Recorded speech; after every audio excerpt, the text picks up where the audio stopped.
Yan, good morning everyone. Nakita nyo yan. It's a bed, no? Bed ng amo. Siyempre, pag-pray natin yung mga bed, yung bahay. Of course, siyempre, yung another bed ng mga bata. And then, of course, yan na naman, another bed. Okay. And of course, another bed. So, apat na bed ito. Apat na kwarto. Okay. So, ipag-pray po natin yung mga bed. Pag-pray po natin ang tahanan. Kasi, alam niyo po na kailangan pinagpe-pray po natin yung mga bed yan. Gaya ito, yung mga sofa. Pinagpe-pray po natin yan. Kasi, especially yung mag-asawa, diyan po sila, di ba, minsan nag-aaway, mga bata. Kailangan po nandun ang presensya ng Panginoon. Although, kahit hindi pa po nila kilala ang ating Panginoon, but tandaan po natin, prayer sa powerful and effective. No, pag nanalangin tayo, hayaan natin ang banal na espiritu ang gagalaw. Is not our might. Sabi nga, hindi yung pamamaraan natin, kundi ang pamamaraan ng Diyos. Sa atin lang is binigay ng Diyos yung task natin to pray for them. No? Especially yung mga nakikinig sa oras na ito, ang inyong bahay, ang inyong room, ang inyong room ng mga anak nyo, ang room nyo mag-asawa, or any room, or kung wala, sala, kung ano man, kung sa kayo nahihiga, yun, ipag-pray nyo po yan. Kasi gagalaw na gagalaw po. At tandaan natin, prayer is a powerful and effective. So, kung sa oras na ito, makipag-isa ka po sa panalangin. Okay? Dakilang Diyos, salamat po sa oras na ito. Nanalangin kami. Pagpalain mo ang bawat kwarto, Panginoon. Yung apat na kwartong narito, O Lord God, i-bless mo ang mag-asawa. Pag sila ay natulog, na maging mahimlay, mahimbing kanilang tulog, at gigising po sila ng maayos na may kapayapaan sa kanilang mga puso. Especially ang mga bata, O Lord God, bigyan mo ng pag-ibig sa bawat siblings, respeto, at takot sa kanilang mga magulang, at lalo na respeto, O Lord God, at makilala kanila bilang Lord and personal Savior. Ganon din, Panginoon, ang mga mag-asawa.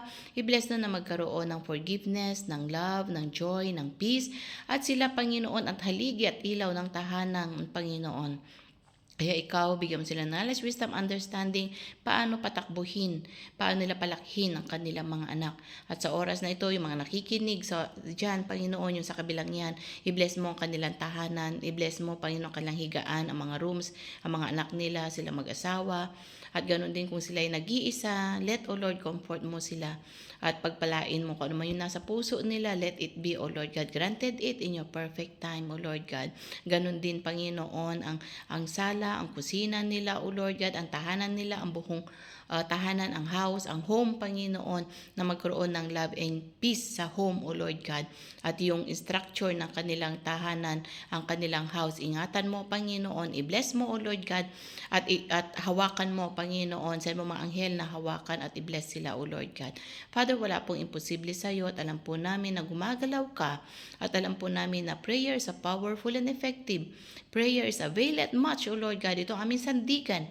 Ito, Panginoon, kung paano ka na nanalangin, O Lord God, noong ikaw ay narito pa sa ibabaw ng lupa 2,000 years ago, na lagi mong kausap ang iyong ama. Lagi ka na nanalangin, O Lord.